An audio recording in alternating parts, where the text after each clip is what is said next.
Good day, everyone. Good afternoon if you're watching this in the afternoon. Good evening if you are seeing us in the evening. Hello, beautiful viewers. This is Anojo, and you're welcome to another intriguing session on Ask Pastor Sunday show. And this is a platform, this is a show where you have the opportunity to ask whatever question you have. Just any question is good enough, and you're going to be getting answers straight from Dr. Sunday Adelaja. So we're welcoming everyone. You're welcome, you're welcome, you're welcome. And please, as you join, we implore you to please go ahead and share this video to your friends. I'm sure you are fully aware of how you can get this out there. You can actually tag your friend and any person you feel should get to listen to today's episode. You could tag them, put the @ sign and put in their name, and Facebook would send a notification to those people informing them that Dr. Sunday Adelaja is live right now for the Ask Pastor Sunday show. And also, you could share this link to your friends. You could share it on groups that you belong to, and let's get everybody on board.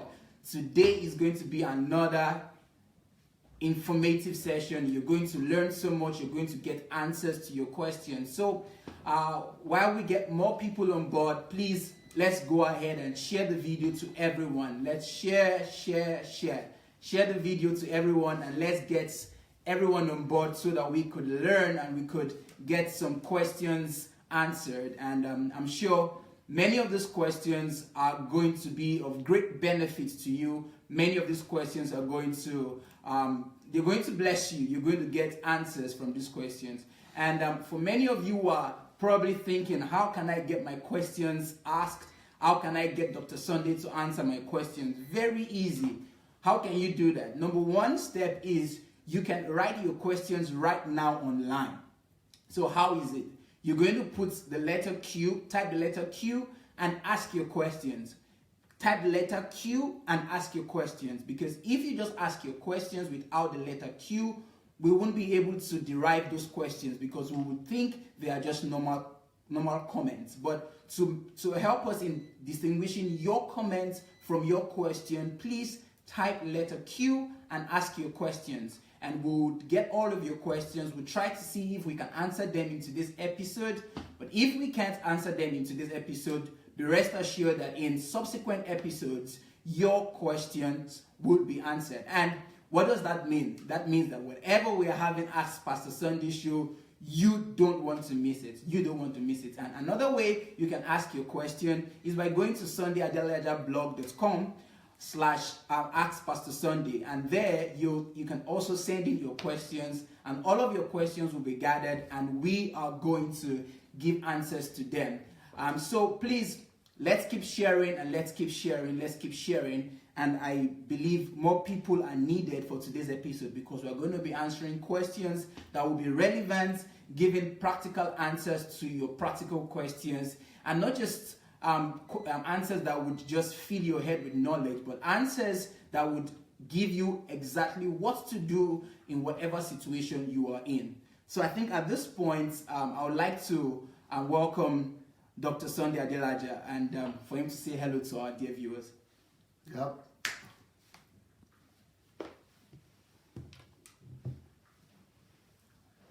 Welcome, Pastor. Thank you so much. Thank you so much, sir. And it's a pleasure. So what do we say? We're having another day. People always ask me, how are you doing? How my doing must be answered by the objectivity of that the question demands. The question demands an objective answer, even though it is framed as subjective, but it is supposed to be a truthful answer. It's supposed to generate a truthful answer. So whenever people ask me how I am doing, I'm always looking at it in terms of products, fruits, results, and in terms of assessment, objective assessment of my life at that very point.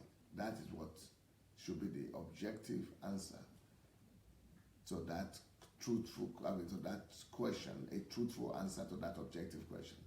And the truthful answer is, right now, how am I doing? Okay, if you want to know, or you just ask, just to pass time. You just ask to just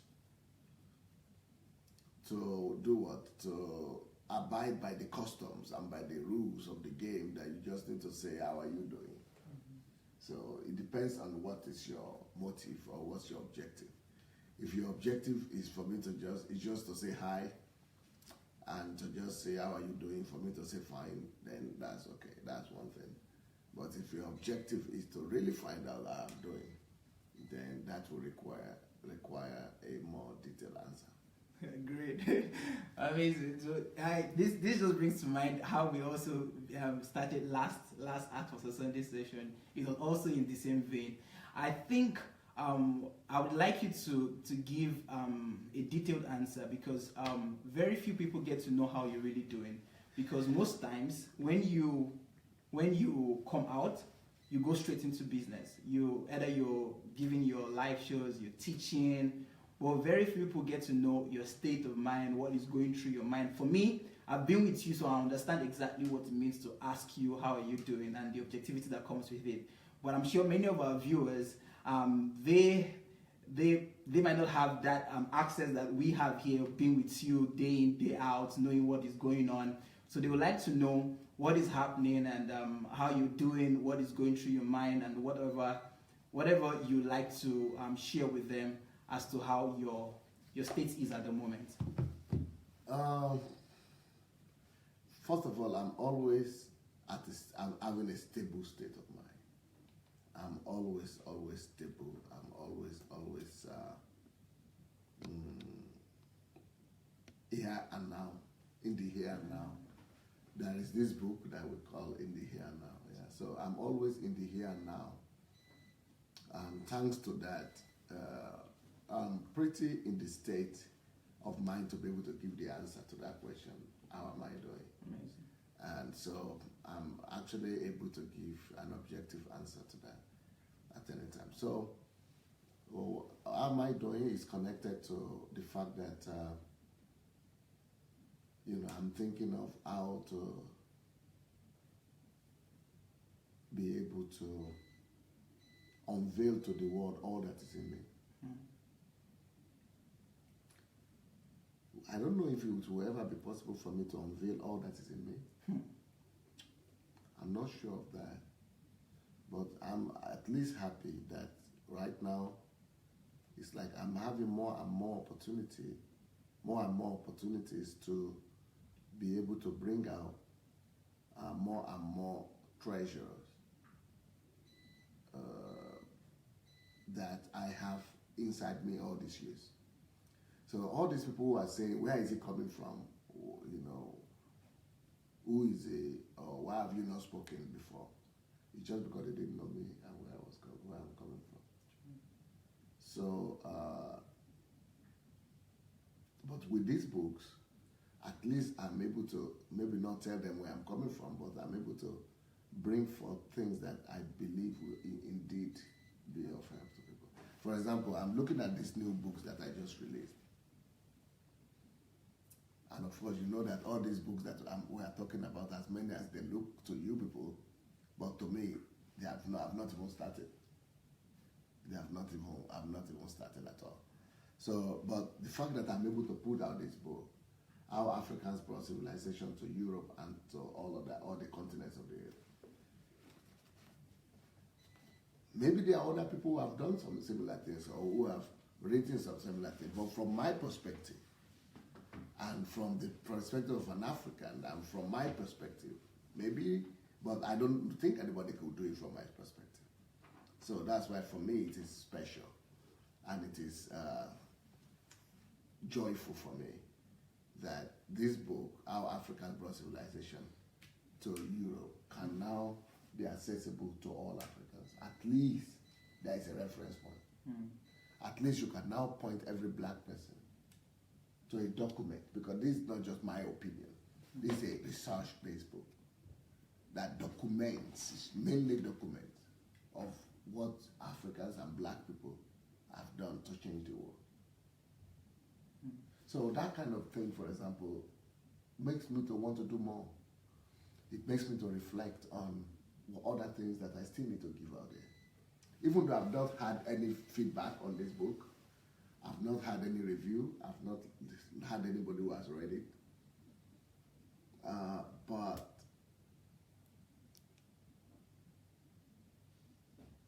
I know that if they get to read it, if any black person gets to read it, I mean, there's no way its life will ever be the same again, especially if they are teenagers and youth.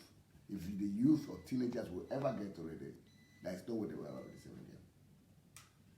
And people who will read this book will probably end up aspiring to change the world by themselves. So how should I feel when I know I'm able to release it there? Even if nobody gets to read it, at least it's no more inside me. So how am I feeling? I'm at least satisfied. And I'm now thinking, so if I've been able to do that, why don't I just go ahead and keep on doing that? And because I'm getting old. I'm an old man now.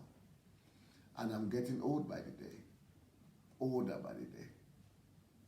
So as an old person or somebody who's getting old, I have many more things inside. It will be tragic if I don't release it. So this is another book here that is it's a mind-shifting book. It's a mind-molding and shifting book. Who does that? Maybe, you are the new generation. Maybe you have met books like this or you have seen. But where I'm coming from, for the last 50 years of my life, I never saw anything similar. True. So I think I should be happy that at least it's out there. And people could actually begin to search for problems. And that's the key to resolving the problem of Africa. We need to raise up a generation of at least 1 million people who will have this mindset of not looking for job, but searching for problems. I don't know what comes to the mind of an average person when he reads a title like this.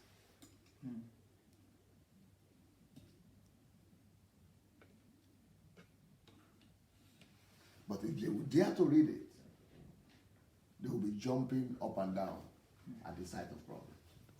So how should I feel about that? Those are the kind of things that dictate my feelings. Look at this one. Even the picture alone is a message. Don't eat tomorrow's food today. That is a key to escape financial slavery. Not to eat tomorrow's food today. My own country is having the culture of eating tomorrow's food today. A lot of people all over the world has their culture of eating tomorrow's food today. But that's a law to build financial future. And I'm able to put it out there. So I'm satisfied. And then someone like you, this is the kind of book that I'm dreaming that someone like you will be able to read. Because you still have the chance to become a father of a nation, to father a nation, to become a patriarch, a nationalist, a founding father. I have done it in Ukraine, at least in one country.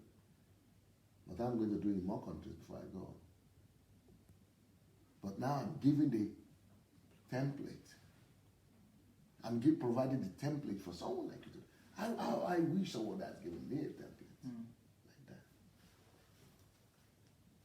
So what I'm thinking, you know what? Yeah. I'm thinking, you know what? I think I should continue doing what I'm doing. People might not get it, people might not understand it, but I think I should continue doing what I'm doing. So, If you look at this one, this diamond here, diamond. Diamond is always precious. And what makes diamond special is the quality. The quality of work that is done on it. So quality, which is another word for quality, is excellence. Excellence is the most reliable key to elevation in life. There is no way diamond will not command respect. There is no way a man of excellence will not command respect. There is no way diamond will not be valued. There is no way a man of excellence will not be valued. There is no way diamond will not be treasured. Diamond cannot be commonized. So is it with a man of excellence. But my people don't know it. Everybody just wants to do things quick. But I know I am giving future and destiny to somebody just through this book. So how am I feeling? Well, you could begin to guess now how I'm feeling. Those are the things that determine how I'm feeling. So when people ask me that question, I'm always thinking, you don't want to know. Or you are not serious about that question. Look at this one, for example. If you look at the photograph very well, you will see a circle, a ring. That circle is a symbol of vicious circle. It's a vicious circle going around. Or rat race. Now, rat race is something that everybody knows is negative, and everybody is afraid of falling into a rat race. But the whole world is in the midst of a rat race. And the reason why they are in the midst of the rat race is because that rat race, that vicious circle, is painted in money. Is painted in US dollars. It's packaged. So the rat race is packaged in money, in dollars. So everybody putting themselves in the rat race, in the trap. He's put himself in a trap just because that trap is in dollars, painted in dollars. And that trap, that rat race, that circle, vicious circle is called job. Everybody falls into it. That's why I had to write this book. Because I didn't see anybody writing it. I never saw a book like that before in my life. Why losing your job is the best thing that could ever happen to you. Why losing your job is the best thing that could happen to you. So I'm always thinking, if nobody is doing this and God gives me the opportunity to do it, I think there's a little bit of fulfillment in that one for me. How to get what you need in life is another one here. Everybody needs something in life. But how to get it? We don't know the process. People have desires. People have the dream and the ambition. But the ABC of how. People go to school, people finish school, yet they don't become fulfilled. So why? Because you don't know how. People go to work, but they still don't get what they need in life. So who will show me the how? That's why this book was written. Then, I think the greatest book I've written this year, or this last year, is this one. Discovering the Purpose and Calling of Nations. It took me 3 years to write this book. Or is it 5? Between 5 to 3 years. It took me 3 years to write this book. Discovering the Purpose and Calling of Nations. This one is a big one because it's talking about nations. Every nation's purpose can be discovered. every nation could be actually oriented and built under certain value systems. So national greatness begins from there, from here, from knowing the calling and purpose of nations. Small question you asked me, my brother. But that's the problem with asking me questions, because I take everything serious. Now, small question has become big answer, which is equal big problem. Over to you, sir. Wow. Well, thank you so much. Thank you so much for even with your answer, you teach and you give an insight on how life should be lived. That things that people count as trivial, things that people would see and just disdain and call as norm and refer to as, well, this is just a normal thing in life. You have a way to magnify every little detail in life and make us see what we have not seen before, because that's the idea of a magnifying lens. A magnifying lens and gives more details to what an optical eyes would miss out. And being around you, learning from you, I'm always blown away at the details that you bring out with things that I have seen before, things that I've seen it, but I never saw what you saw. And it is because that is how most of us live. We just practically sleep through life. We just go through life and we miss out on those things that actually makes life worth living. For example, you look at the time that it took you to just give an answer to how are you. An average person doesn't see life in that manner. Okay. An average person wants to give a less than 2-second answer to how are you. And that's why you see answers like I'm fine, I'm okay, I'm good, and nothing much, normal. That's what comes with it. So what's the purpose of the answer? Well, just to give a direct, to send you away. Just that's it, or just to give you what you're asking for, because even the asker of the question really doesn't even know why he's asking the question, and that's the reason why whatever answer you give is moving to the next subject. So I ask you, hey, how are you doing? And you say I'm fine. I'm like, okay. So the next thing, and that's how we live. And so from you, your life is I don't know how to say it, but so much things to learn, so much things to pick up, so much things to, the whole mind shift, the whole new paradigm to what life really is.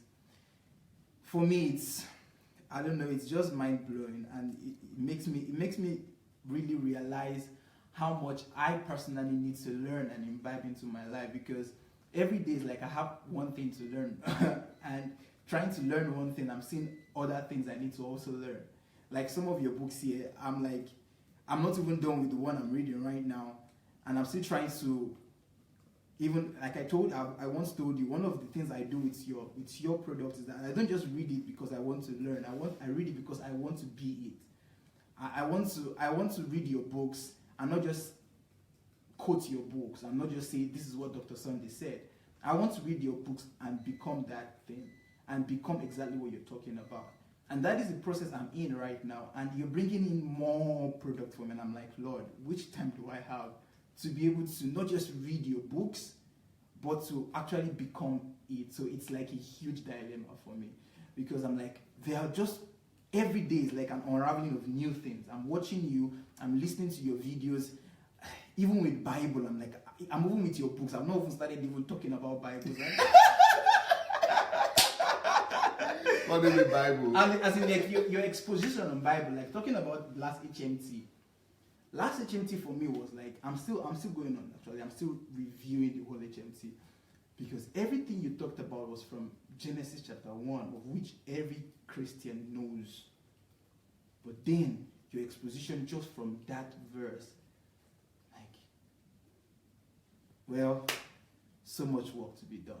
But I don't know if you heard me ever say, because when people were accusing me that I am That you are just a a philosopher, and I'm not, it's not scriptural. You're not scriptural. Well, they do have an idea. I've not even started. Yeah. The first time I attempted to do teaching on the scripture was this teaching, Bible teaching. Otherwise, I don't even go there. Even when I quote, I just quote to just to people. But that's not the emphasis. I want them to. There's emphasis to see the lesson, so I just tell them that it's in the Bible. I'm not taught from the Bible. The only time you have seen me taught from the Bible now is just this one. Yeah. If I begin to teach in the Bible, people will think they have never seen Bible before. The words will be familiar, but they will be thinking, what happened? Well, Pastor, that is what being in solitude consistently for 20 years does for you. You are immersed. I feel as if I am like a sponge that is immersed in soap water, not just ordinary water where it floats, but in soaped water. The weight of it. Wow. That is, I'm not struggling to get revelation. Because when I was younger, I used to read the Bible and look for revelation. I can read it a week and I not get anything. But now I don't even need to struggle. Open anywhere and I'll be giving revelation. Before I could go and preach, I would go and pray. Fast. But before now, I just need to be awake. And I just need before I could feed the Holy Spirit, I need to pray. But now I just need to connect. I just need to switch, like what they call the radio transmitter. No, you switch from one channel to the other. Or you call it something as frequency. Frequency. Okay. I just need to go into its frequency. That's all. It's because I'm already immersed. So when people talk about God, I don't talk about God. God is here. I'm in him. I'm hidden in him. So that makes it easy for me to be able to come up with different books and things like that. In fact, today I wanted to talk to Pearl about her birthday. So I went to some of my undisclosed revelations to talk to her some wisdom. And when I got there, in my notebook, I discovered that, my God, Oshineke, how many series will I do? I've done 30 or 40 series on YouTube now. Everybody say, nobody will ever watch it. Those kind of series that they're seeing, I see have about at least 1,000 of those series.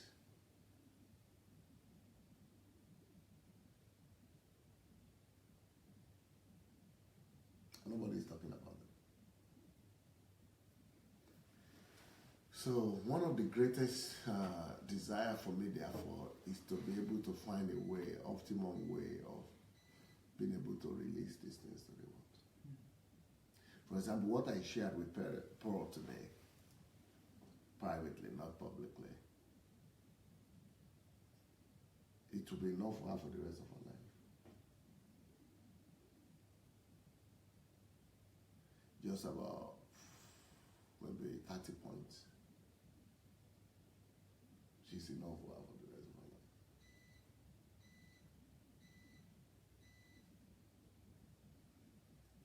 And for me, every point is a book.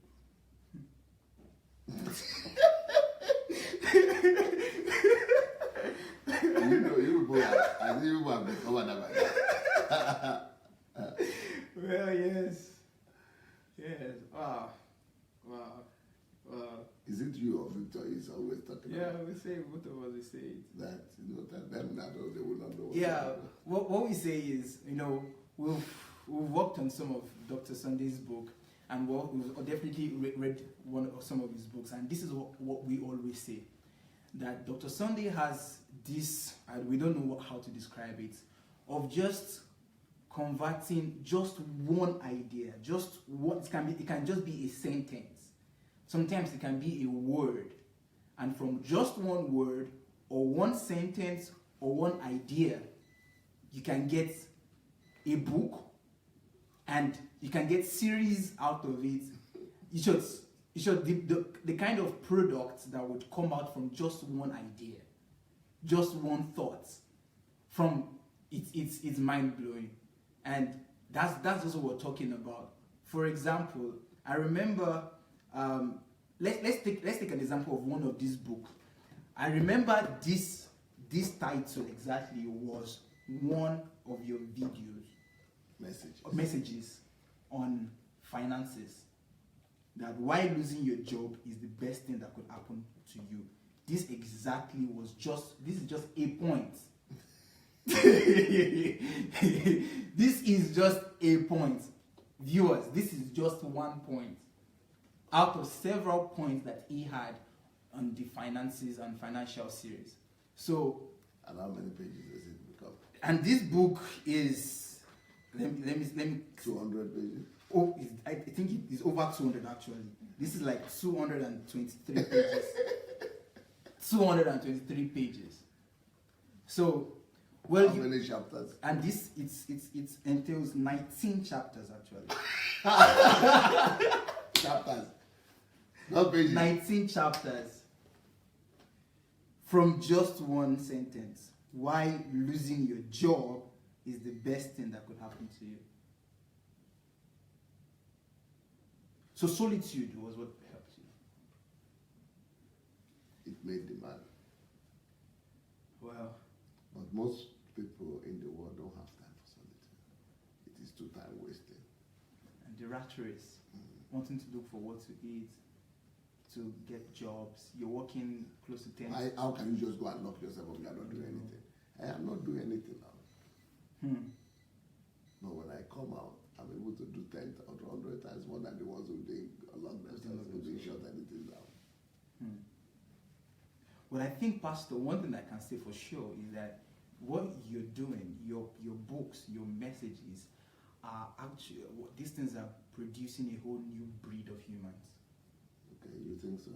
You're already noticing that? Well, that one I know, even from my own life. And from anyone who listens to you, anyone who reads your books, there's a whole new breed of people. That's interesting. Who are coming out.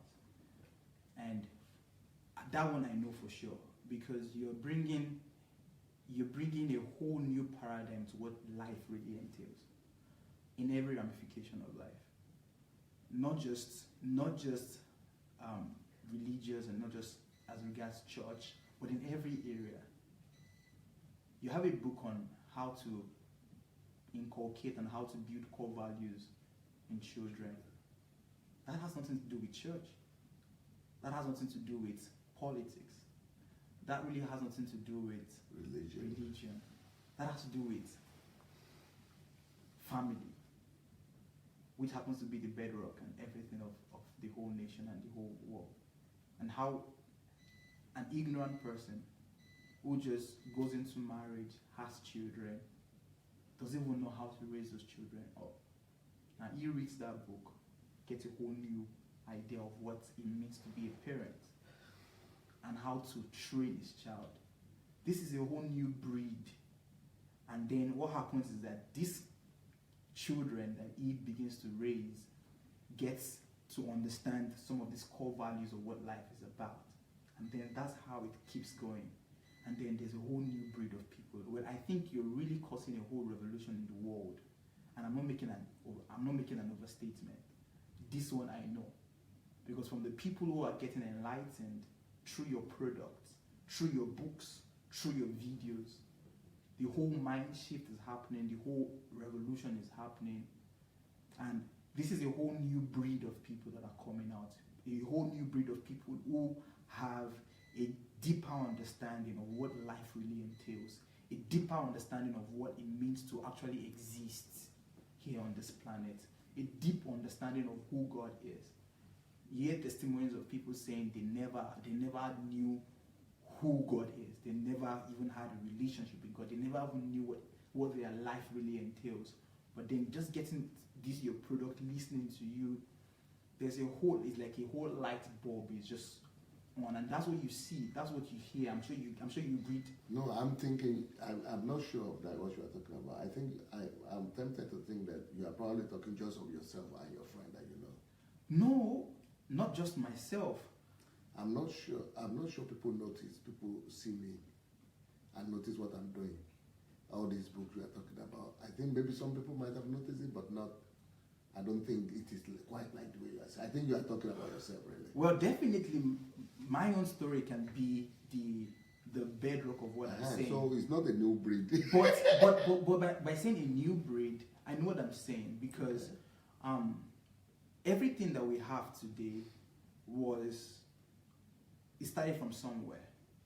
I mean, even the ideologies that we have in church today that we're correcting right now, it started with one person who passed it on to a group of people, and then those group of people, just like Jesus created a new breed. Mm-hmm. He started something new. Yeah. And how did he start? He didn't start by just going to the whole world and then, no, he had a group of people that he passed on something. These guys caught something. And then from there, we are here today because of the impact of what Jesus did. Okay. So Jesus was affecting a whole generation from just those 12 disciples he was with. Yeah. Well, you have more than 12 people I know, of which I am amongst, and a lot of people who are eating from you, who are going through this revolution from you, and from us, and every other person who is actually getting this revolution, from us, a whole new breed is coming out. It's going to be like a whole ripple effect. It might not happen, it might not be so visible and tangible right now because of definitely wherever there is a new thing coming, there's always opposition coming to it. So right now what we're doing is we're shifting the equilibrium. And whenever there's a shift in the equilibrium, definitely it doesn't look like things are stable. It doesn't look like anything is really coming out. It doesn't really look like there's a major change because there's a shift in the equilibrium. But that's what is happening right now. There's a whole shift. Things are being ruffled. Feathers are ruffled. Foundations are being shaken. But what I'm very sure is with what you're doing, with all of this, your products, and with the people who have seen the light and who have made a decision with their lives, ready to sacrifice their lives, their blood, to make sure that this doesn't remain in these books, that through our lives, through what we do, through what we're saying, whatever platform we have, it's just like what Paul said, that those people who have not cherished their life, and they have given their life even unto death, that even if we lose every other person, we are going to make sure that we speak forth these things. And that's what I believe strongly, that you're producing a new generation of people. You're producing a new breed. One thing that I'm just remembering now that could be confirming what you are saying.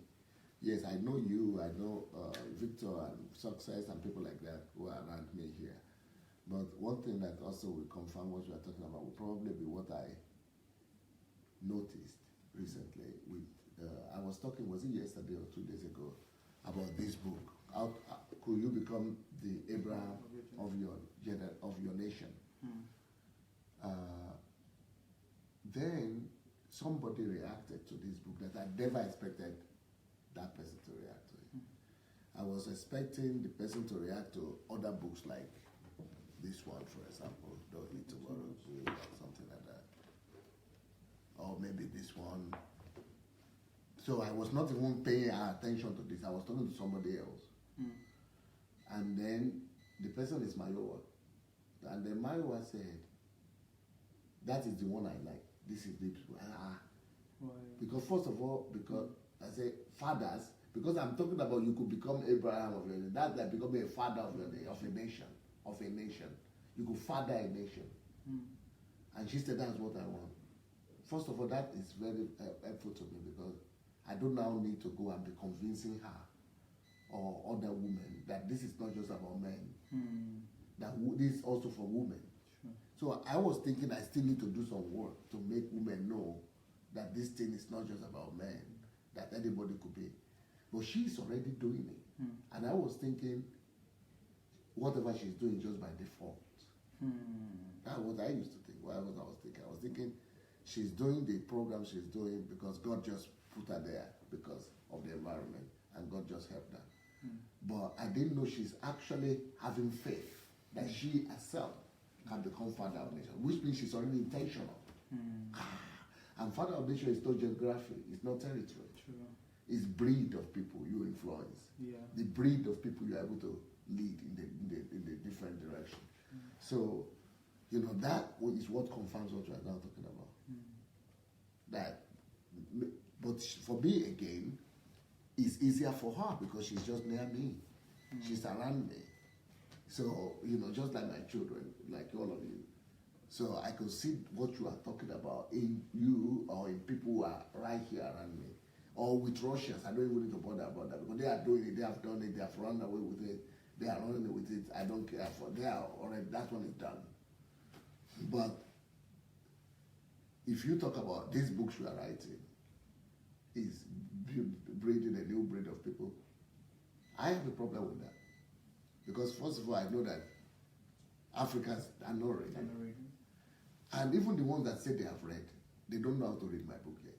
If I'm going to begin to talk to you about how to read some Pastor Sunday's books, just like you need to listen to every word Pastor Sunday says, that's the way to read my book. You need to really study these books. But I'm not sure anybody is doing that. Maybe some people are doing it, but I'm not sure. Number two, it is a challenge for anybody to try to go and copy me or learn from me. It's almost impossible. It's possible to learn from me and copy me, but to try to say I'm writing books and they're going to read my book, to run after me is almost impossible. In fact, they will get tired and just give up and just settle with one or two things. Or and just give up and even forgive me and forget me and let me go on. Or just say, okay, this one is too much for us. But the ones that will really pay the price to go through, they will definitely become anything they want to become in life. But it's not easy to follow me. So even the books I'm writing now,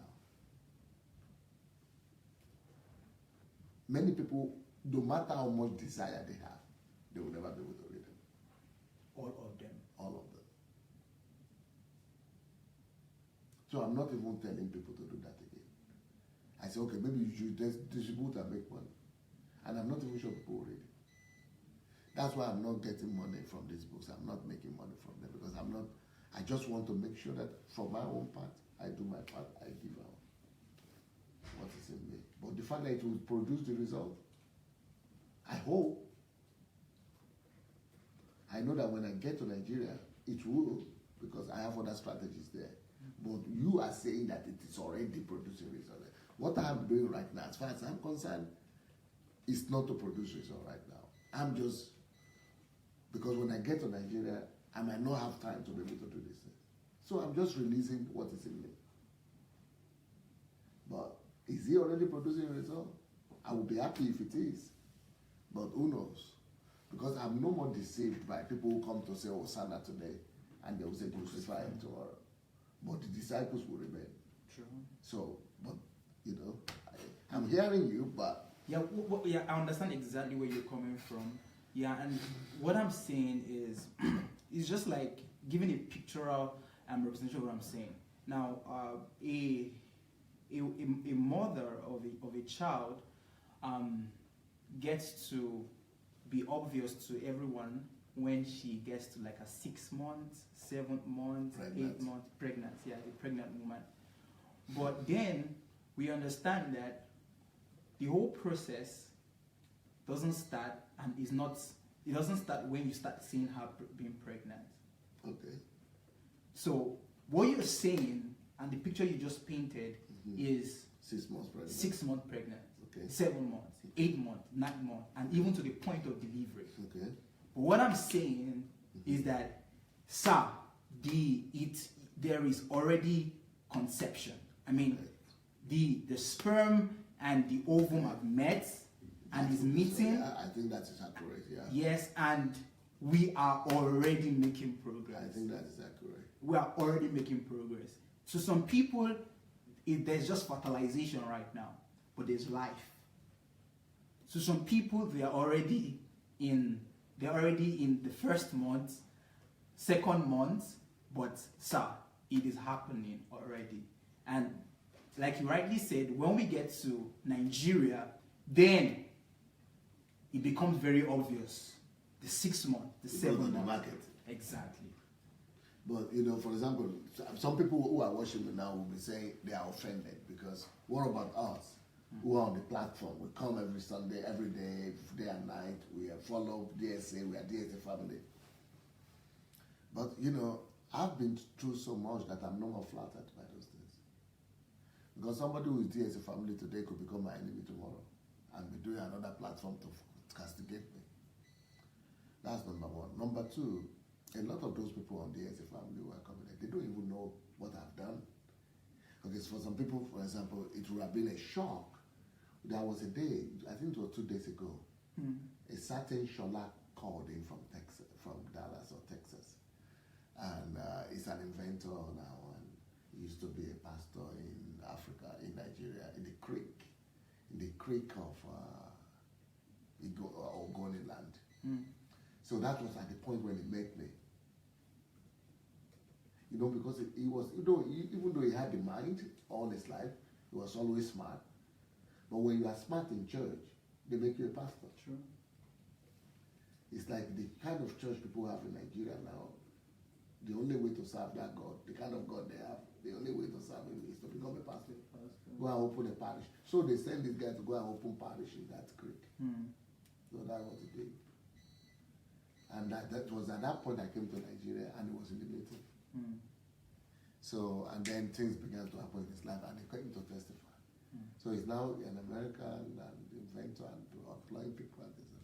So he said some things that will make people to remember that, to know, to connect, that was 15 years ago. That 15 years ago, I was preaching the same thing I'm still preaching today.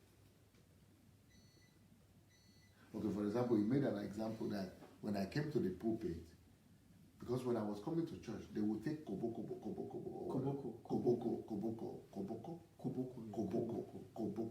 So they would take koboko, the police, they would escort with them. So these police people will go in some jeep in front, and I'm in the middle, and then there are some other jeep behind. And those guys will go with koboko and be chasing people away from the road so that my own cortege will pass. I mean, I was so I came to the stage. All the church was there, 5,000 people. The old people were there. I said, before I preach today, I must speak to the organizers and the pastors. This is the old pastor, everybody is saying, I don't even do that in Nigeria, they don't talk to their pastors. But I didn't care. Yeah. So I said, how can you, I used, you know the way I did with any detail. So I was only for 44 hours rebuking the pastors. Like, just, who am I? Just because you wanted to get me to your venue and to come and preach for you, people that Jesus died for, you are beating them with koboko, and you are pushing them all the way. And these are the same people coming to the same church to come and listen to me. Have you all lost your mind? You remember this station? I was telling them. Wow. So, and then many other things that I've said.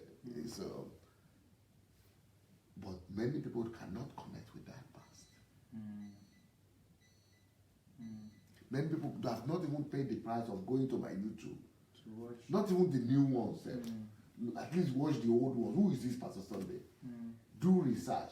But I've discovered that the people who are following these Africans, either they have been so damaged to the extent that few of them even pay the price of research. Because it is a normal thing to go and do research.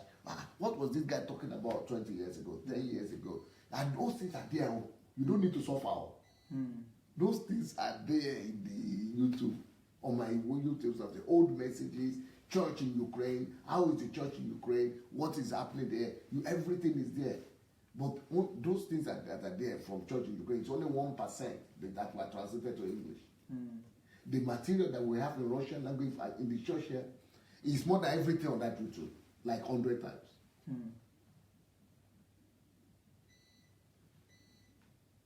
So when you now talk to me that a new breed is coming, how will a new breed even believe me if they don't know what I've already done? Because when you see and you know for real what I've already done, and you hear the statistics alone, That's enough for you to just know that yes, this guy knows what he's doing and he can lead me to the promised land. Mm-hmm. But when you're just hearing me now, you will be questioning a lot. You'll be having a lot of doubts. So on that premise, I'm finding it difficult to see how that kind of person, how those kind of individuals could ever become what I'm inspiring them to become. Because they need a basis to believe. I don't know if you I do. I get you. Well, yeah, a vast majority of your viewers fall into this category. Yeah, a vast now you majority. are talking. Yeah, a vast majority. So you now remember when I say it is you are talking about yourself, definitely, and your friend. Definitely, and I definitely agreed with what you're saying, because that definitely would form the bedrock of what I'm saying, so that it doesn't look like I'm just talking. And I don't like it. I like everything to be exactly established on arguments and facts. True. Critical thinking. Yes. But when you are talking about it the first time, it's like you are very sure.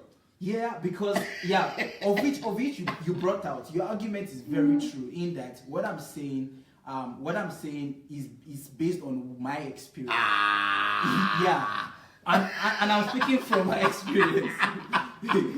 So that's why I said I personally believe that this was happening. Yeah, and because as an individual and a couple of people that I have around me who have done what you just said, going to do the research. For example, me, one of the things I even did was one of the videos that even made me even get interested in you was those videos where you were going out to feed the poor and reaching out to those people in they call them the rehab centers. The down and out. Those are some of the very first videos that I even saw of you before you started your show. So definitely, there is much work to be done. Even as an individual, I've said it, but I will still stand on my point, based on my experience and based on my conviction, which is that what you're doing is producing and would continually produce a new breed of people. It is doing that with me, and as many people get to spend more time with your content, as many people spend, like you rightly said, and you always say that don't say you know me if you have not listened to at least 200 of my messages. And even those 200 of your messages, you're talking about the ones that you even started to do, when you started your live broadcast. Yes. And those are the ones you're talking about, not even the ones that you... history. No. Not even... I didn't even want to bother them with my past. Yeah, not even with the history. But, well, one thing I know for sure is that you are a... which word will I use to describe it? And the reason why I don't bother them to go and see my messages or to go and look at the church or to go, I don't even tell people about myself. Yeah. I don't even tell them about myself. I just keep quiet because they will be overwhelmed. True. Because even the one I have now, okay, this one is already ready, cooked. At least that one, you think people are getting it, it's even far and difficult for them. Talk less so. They have not come across anything close. True. So yeah, I agree, and that's the benefit that comes with not just seeing you on the screen. Okay. But that's one of the things, and that's the reason why I was talking with that conviction, because of my own experience with you, staying with you, living with you in your house, listening to you, watching you live, with those little details of what you do. That you're not teaching, there's no camera, but those lessons that you're passing across and you're saying, and I can pick out from you. Those things make me know for sure that you are I don't know how to say, but you're really that Abraham, really. You're really that Abraham that is producing nations that would definitely change the world. Just thinking about the story of Abraham and God calling Abraham out and telling Abraham to just look at the stars, and then he should just look at the stars and see, and from just the stars he should picture. Well, I know God has given you that stuff to be able to picture. Yeah, that one I know for sure. to just picture, and that I believe that is what is even motivating you to do whatever you're doing. Yeah. That God has very done. right. Yeah, God sure has done that. And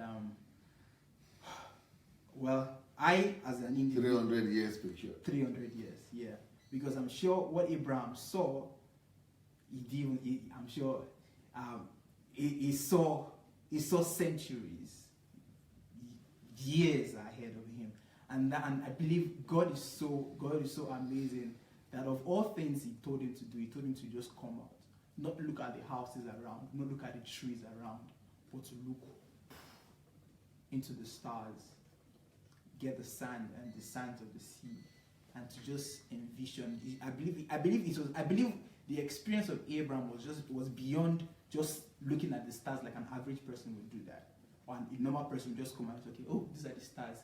I believe there's so much in just that message. There's so much that was happening. God and Abraham telling him to look at the stars. I believe he didn't just go out and just look 2 minutes and then went back to his house. No. Just with my mind, I'm picturing something beyond just talking to him and just say, look at the stars. I'm seeing a lot of things happening. God taking him on a journey and him seeing what could happen and seeing nations that will be birthed. And I'm sure that was exactly what was happening with Abraham. I'm sure that you've gone through that experience where God has taken you on a journey and He has shown you that this is exactly what the world will look like as a result of what you're doing. And that is enough passion, that is enough reason why you're waking up every day and doing whatever you're doing. And even with the backlash, with the rejection, and with everything that is coming, you're doing what you're doing. And that enough it's enough energy, it's enough drive for you to do what you're doing. And for we that were benefactors, I wrote something on my Facebook post one time, and some people might think, I said, well, thank you, God, for the gift of Sunday Adelaja to this world.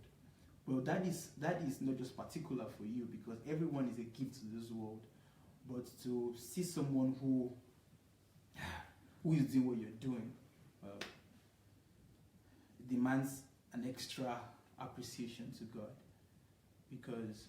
Well, it's because you are saying it. Yeah, I'm seeing it. For me, it's not yes. So you are putting the people who are not saying it in a disadvantage. Well, I just think I'm just expressing myself. Yeah, and that's one of the reasons. In the sense that they are not able to say it, so they should come for HMC. What should they do? Well, one of the ways you can get to experience this is that Pastor Sunday's house is open to everyone any time of the year. So one of the things you can do is to come and spend time here with him. It doesn't have to be HMC. For me, I won't advise you to even come when it's not HMC. Because because during HMC you are tense, you shut. As a matter of fact, there's so much work on you. The team here, they're making sure that you have to do what you have to do, because that's like just 1 week for you to get a whole lot of things. So there's so much pressure. You're going to learn. It's going to be a very wonderful atmosphere. But for us, what happens to come when there's no HMC? We enjoy it better. Yeah, just from little things. Most times, it's not the teachings. It's just some little observation. What is pastor doing? What did he just say? How is he doing this thing? So how can you do that? You can come to Ukraine here and experience what we are experiencing here, and you can do that by writing on guest at God Embassy. Not God's Embassy. Yeah, God Embassy. .org. Guest at godembassy.org. Which is GUEST, guest, like visitor. Yeah. Or they could go to my blog, sundayadelajablog.com/visit. Yeah. sundayadelajablog.com/visit. And come and experience it. I tell you, everyone that comes here, they always say it is different. All of them, they say what we watch on the screen and what we experience here, incomparable. And they could also get those books by writing to dssbooks@gmail.com. DSS, one word, dssbooks@gmail.com. Or they could go to my blog as well, sundayadelajablog.com/books. Or they could get them on Amazon or Okada Books, or in Nigeria through Shioma. All right. Well, Pastor, as Pastor Sunday show turned out to to become a one-on-one conversation with you, and that could also looks very interesting. Yeah. And lively. Maybe even more interesting than asking the question. Yeah, it was definitely. It's an engaging session. Yeah. You do have anything in mind? Or that it was going to be like no, it's just being me and you being you, and we just expressing and just exchanging thoughts. So together. There's no way for us to repeat it or package it. There's no. This is unplanned. I have my questions here. I have all my questions ready to ask you. Well, I think these people should share this particular session. Definitely. I think it's going to be of great help because this is genuine. This is natural. Very, very organic, unplanned for. So please go ahead and share this video and let's get more people to actually get, because this is actually going to benefit a lot of our viewers, because we said some things that might also provoke them and some things that would even. Then we have to rename the title then. Instead of say as Pastor Sunday this particular one session, we might have to call it something else, like. But we'll have to think through that. Heart to talk or something like that. Heart to heart.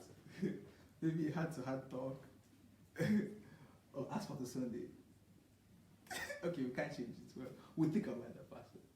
Yeah, it's on the basis of everybody will understand that it is on the premise of as Pastor Sunday, but it evolved. And this we are talking about now, that what makes Pastor Sunday tick? Something like that. Or what makes Pastor Sunday roll? Or what makes Pastor Sunday Pastor Sunday? Or what makes DSA? Or we, so I don't know. You think about it. I guess it's over. Well, Pastor, before you go, I want to ask you one question. Okay. Before you go. And I think because it's a pressing one, and I think it's going to help. I'm so sorry, we're out of time, but I think this might help people. I'm talking about the situation on ground in Nigeria with the Benue massacre. I'm sure viewers would be interested to know what you have to say about it. Yeah, so what I will have to say is that that's horrible. When a government is not, and a nation is not willing to pay the price of order, disorder reign, chaos reign, and destruction rule. So, but what is even more disgusting to me is not just the killing of the people, which is horrible by itself, but the response of some government officials that I've listened to. For example, I listened to the Minister of Internal Affairs, I guess, or the police. What he was saying is that it was a clash. This is a clash between farmers and herdsmen. That is the most stupid thing. That shouldn't be the response. What do you mean it's a clash? They want to make it look as if it's a fight. A fight broke out. So nobody to blame. So it is just a conflict between two people. Well, that is the most annoying part to me. Because farmers are in their land, doing their thing, living their home. But horsemen are maybe not invaders, but they are nomads. Yeah. Okay, nomads who go about. They come to my home, and you are saying fight broke out. If they wouldn't come here, there will be no fire to break out. True. And why is it we are saying fight broke out when the herdsmen are not dead? We cannot see any one of them dead. We are not seeing their dead bodies. The ones that are dead are the locals, are the farmers. So that doesn't look like a clash, a conflict to me. It looks like like murder, like assassination, like murder, like homicide, like killing, like I don't want to use the word genocide, but that is horrible. So I think the government needs to take this much more serious. But I don't want also people to take advantage of the situation and turn into political issue. Some people try to turn into political by saying that, okay, it's because the people, husband, Fulani, Hausa Fulani, and then the president is Hausa. That is another stupid thing to do. That shouldn't even be connected. Because, I mean, what does that have to do with it?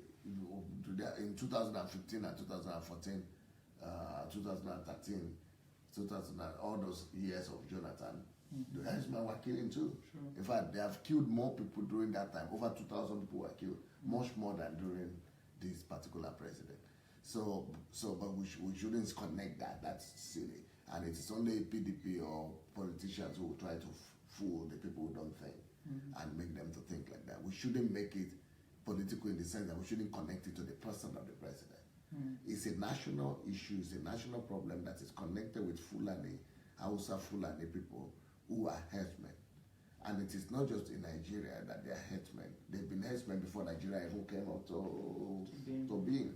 So, but what we have to do is to encourage them and educate them in the new way of ranching rather than roaming.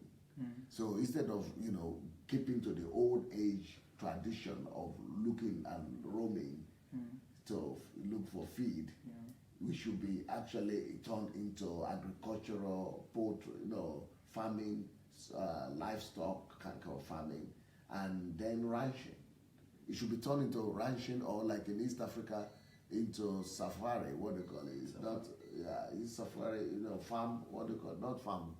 Is it safari? You call it? There's safari. Where you just have open space. It's safari. It should be something like that. We should rather encourage. They call it something else. It's like not like zoo reserves. Games reserves. Yeah.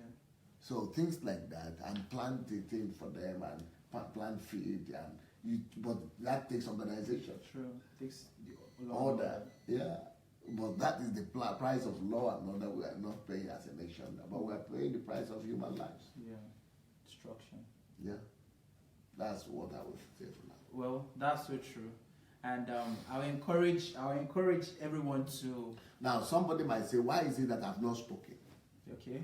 And why is it that I have not addressed it? Yeah, sure. All this, I don't want to be like ordinary Nigerians. Okay, what happens in Nigeria is that anything little that happens, they want you to just make a statement. Yeah. But for me, statement, I'm not a statement kind of guy. Sure. I'm not a reaction. I cannot just, it's too low for me to react like that. For example, this answer I give now, even though it's short, It's deep. but Yeah. it's a different approach. But that, even I'm forced to do that. I'm forced to do it. That's not the kind of reaction I would like to give. The kind of, I always like to respond in the way that will bring a lasting way out or solution. It has to be with a momentum, and it has to be with a strategy. It has to be with a structure and with a system. Any of my answer. And it has to bring illumination as well. But the reason why I just thought to say, oh, what have you said? People are not talking. That's what Nigerians like, people just to talk. We are used to people like that, the English guy, Nigerian guy that speaks English. That was former Minister of Aviation, what they call him, Yoruba guy. He speaks English like that. Good English. He speaks good English. I can't recall it. Is that Fani something? Fani? Okay, Fani Kayode. Yeah. Fani Kayode. Yeah, the Fani Kayode. Yeah. Fani Kayode. So that that's the kind of thing Nigerians are used to. Yeah. Or to the governor of Ekiti. Is it Ekiti? Fayose. Yeah. People will just come and talk. That is, and so when anything happens, those people begin to talk. They will begin to call on you. Why are you not talking? Speak. Make a statement. Speak. Those are cheap opportunities. That's a cheap mindset. That is a lazy mindset. It's the easiest thing to do, to talk. But I want to bring system in. I want to bring evaluation in. I want to bring insight in. I want to bring structure in. I want to bring system in. I want to put a process in place that will have perpetual momentum, that will build momentum into solution. But when I get to Nigeria, they will discover that the people are not even responding now. The way I will be responding will be much more proactive. For example, if I had been in Nigeria right now, I would have gone, don't let me talk. I would have resolved the problem once and for all. That's the kind of response that I want. But because I'm still very far away, I'm forced, and I have to just give responses that are in theory, in writing books or something. But when I respond like this with a book, or I respond with a series, or I respond with a detailed answer. Articles, like Article, yeah. because I cannot do anything otherwise. Or like doing a political campaign. Yeah. Well, Lagadario, that is in Russian saying thank you. So thank you so much, Pastor. Thank you for a wonderful time. For me, it was not just being a host, but having like mind-to-mind interaction, rubbing minds together with you. And I feel, and I hope you, dear viewers, you're able to at least learn some things, pick up some things, and gain some insights and some ideas on what to do, how to do, and to become a great person. And well, before we go, I would like to once more just give these books that are available. The first book here is Why Losing Your Job is the Best Thing That Can Happen to You. You can get this book on Amazon, Okada Books, or you can write DSA's books to get this book. So the next one is Discovering the Purpose and Calling of Nations. You could get this book also. And then Excellence, Your Key to Elevation. Excellence, Your Key to Elevation. These are the products that could literally change your life. The next one is How to Get What You Need in Life. How to Get What You Need in Life definitely would give answers to many of your questions that you would have asked today that we are unable to answer. Then this, Don't Eat Tomorrow's Food Today. Don't Eat Tomorrow's Food Today. You can get these books on Amazon. They are out on Amazon. You could get them on Okada Books, and you can also write to DSA Books, and we'll give you the details even more. So how Africans brought civilization to Europe. How Africans brought civilization to Europe. These books will definitely be of great help. Let's try to read this book, Hello, I Am Searching for Problems. Hello, I Am Searching for Problems. And the last book I'm going to be showing today is Could You Be the Abraham of Your Generation? Could you be the Abraham of your generation? Thank you guys so much for staying with us. I'm sure you had a wonderful time. And to come your way fortnightly on Ask Pastor Sunday show, we want you to have a wonderful and a pleasant evening, and get to talk to you soon. I am Anujo. Peace. Bye for now.